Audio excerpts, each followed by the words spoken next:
নমস্কার, ভগবানের বাণী চ্যানেলটিতে আপনাদের সকলকে স্বাগত জানাই।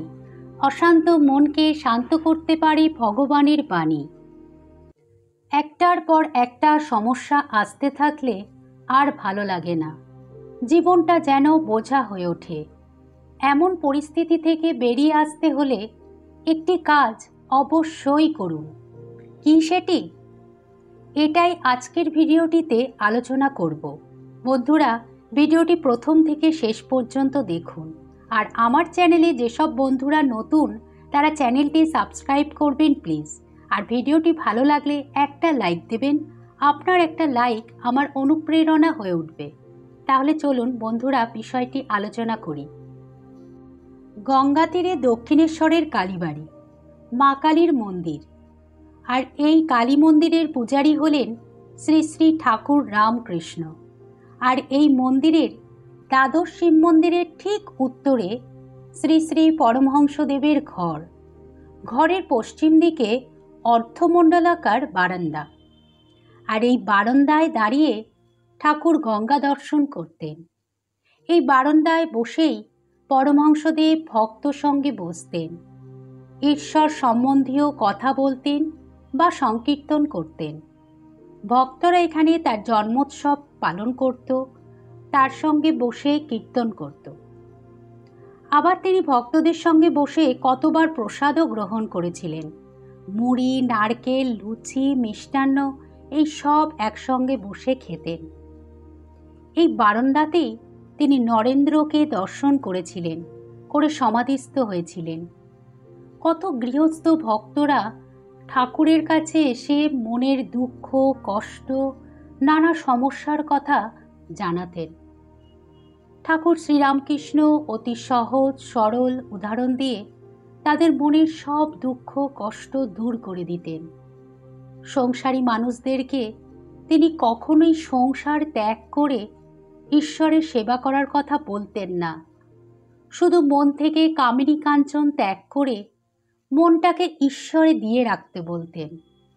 পাঁকাল মাছের মতো থাকতে বলতেন।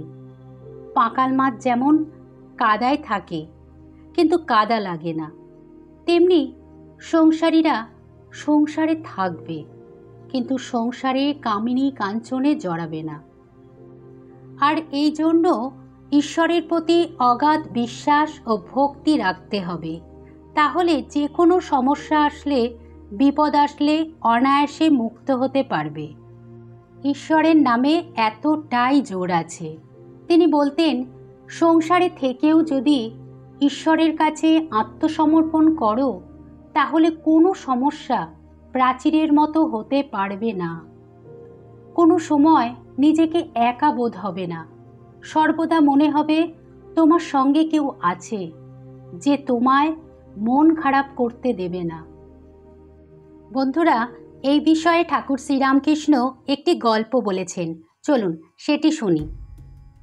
কোনো এক গ্রামে একটি তাঁতি থাকে, বড় ধার্মিক। সকলেই তাকে বিশ্বাস করে আর ভালোবাসে। তাঁতি হাটে গিয়ে কাপড় বিক্রি করে। খরিদ্দার দাম জিজ্ঞাসা করলে বলে, রামের ইচ্ছা সুতোর দাম 1 টাকা, রামের ইচ্ছা মেহনতের দাম 4 আনা, রামের ইচ্ছা মুনাফা 2 আনা। কাপড়ের দাম রামের ইচ্ছায় 1 টাকা 6 আনা। লোকের এত বিশ্বাস তার উপরে যে তৎক্ষণাৎ দামটা দিয়ে কাপড়টা নিয়ে চলে যেত। লোকটি ভারী ভক্ত। রাত্রিতে খাওয়া দাওয়ার পরে অনেকক্ষণ চণ্ডী মণ্ডপে বসে ঈশ্বর চিন্তা করতে থাকে, তার নাম গুণকীর্তন করে।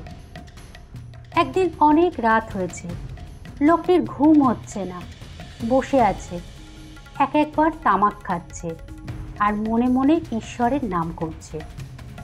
এমন সময় সেই পথ দিয়ে একদল ডাকাত ডাকাতি করতে যাচ্ছে। তাদের মুটের অভাব ছিল যে এত ডাকাতি করে সেই মাল কিভাবে বয়ে নিয়ে যাবে।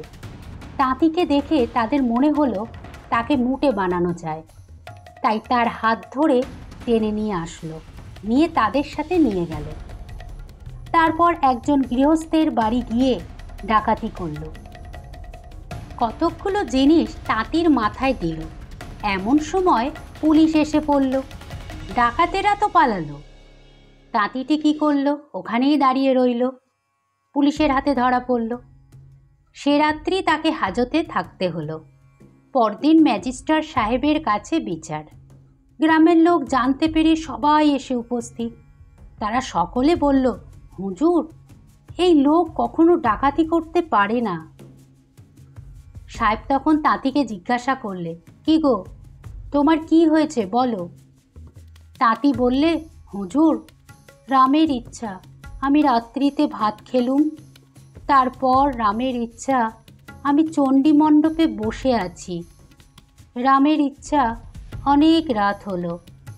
আমি রামের ইচ্ছায় তার চিন্তা করছিলাম আর তার নাম গুণগান করছিলাম। এমন সময় রামের ইচ্ছা একদল ডাকাত সেই পথ দিয়ে যাচ্ছিল। রামের ইচ্ছা তারা আমায় ধরে টেনে নিয়ে গেল। রামের ইচ্ছা তারা এক গৃহস্থের বাড়ি ডাকাতি করল। রামের ইচ্ছা আমার মাথায় মোড় দিয়ে দিল। এমন সময় রামের ইচ্ছা পুলিশ এসে পড়ল। রামের ইচ্ছায় আমি ধরা পড়লুম। তখন রামের ইচ্ছা পুলিশের লোকেরা হাজতে দিল। আজ সকালে রামের ইচ্ছা হুজুরের কাছে এনেছে। অমন ধার্মিক লোক দেখে সাহেব তাঁতিটিকে ছেড়ে দেবার হুকুম দিলেন। তাঁতি রাস্তায় এসে বন্ধুদের বললে, রামের ইচ্ছা আমাকে ছেড়ে দিয়েছে। সংসার করা, সন্ন্যাস করা, এই সবই রামের ইচ্ছা। তাই তার উপর সব ফেলে দিয়ে সংসারে কাজ করো। তাহলে বন্ধুরা বুঝতেই পারছেন শ্রীরামকৃষ্ণ ভক্তদেরকে কি বলতে চেয়েছেন এই গল্পটির মাধ্যমে। সর্বদা নিজ ইষ্টের প্রতি অর্থাৎ নিজ আরাধ্য দেবতার প্রতি বিশ্বাস রাখুন। সর্বদা তাকে স্মরণ করুন। তাহলে দেখবেন সমস্যা আসার সাথে সাথেই দূর হয়ে যাবে। চলুন এবার জেনে নিই কিছু অনুপ্রেরণামূলক উক্তি। 1. সর্বদা তাঁর অর্থাৎ ইষ্ট দেবতার নাম করতে হয়। কাজের সময় মনটা তার কাছে ফেলে রাখতে হয়। 2. এক হাতে কর্ম করো আর এক হাতে ঈশ্বরকে ধরে রাখো। কর্ম শেষ হলে 2 হাতে ঈশ্বরকে ধরো। 3. সব কাজ করবে কিন্তু মন ঈশ্বরেতে রাখবে। স্ত্রী, পুত্র, বাপ, মা সকলকে নিয়ে থাকবে, তাদের সেবা করবে যেন কত আপনার লোক, কিন্তু মনে জানবে যে তারা তোমার কেউ নয়। 4. ঠাকুরের কাছে কেঁদে কেঁদে মনের দুঃখ জানাবে। ব্যাকুল হয়ে কেঁদে কেঁদে বলো, ঠাকুর আমায় তোমার দিকে নাও, আমায় শান্তি দাও। এরকম করতে করতে তোমার প্রাণের শান্তি আপনি আসবে। 5. ঠাকুর একমাত্র রক্ষাকর্তা, এটি সর্বদা মনে রাখবে। এটি ভুললে সব ভুল। বন্ধুরা, আশা করি ভিডিওটি দেখে আপনারা কিছুটা হলেও সমস্যা থেকে বেরিয়ে আসার পথ পেয়ে যাবেন। ভিডিওটি দেখে ভালো লাগলে শেয়ার করবেন প্লিজ। ঠাকুরমা স্বামীজির কৃপায় সকলে ভালো থাকবেন। ধন্যবাদ।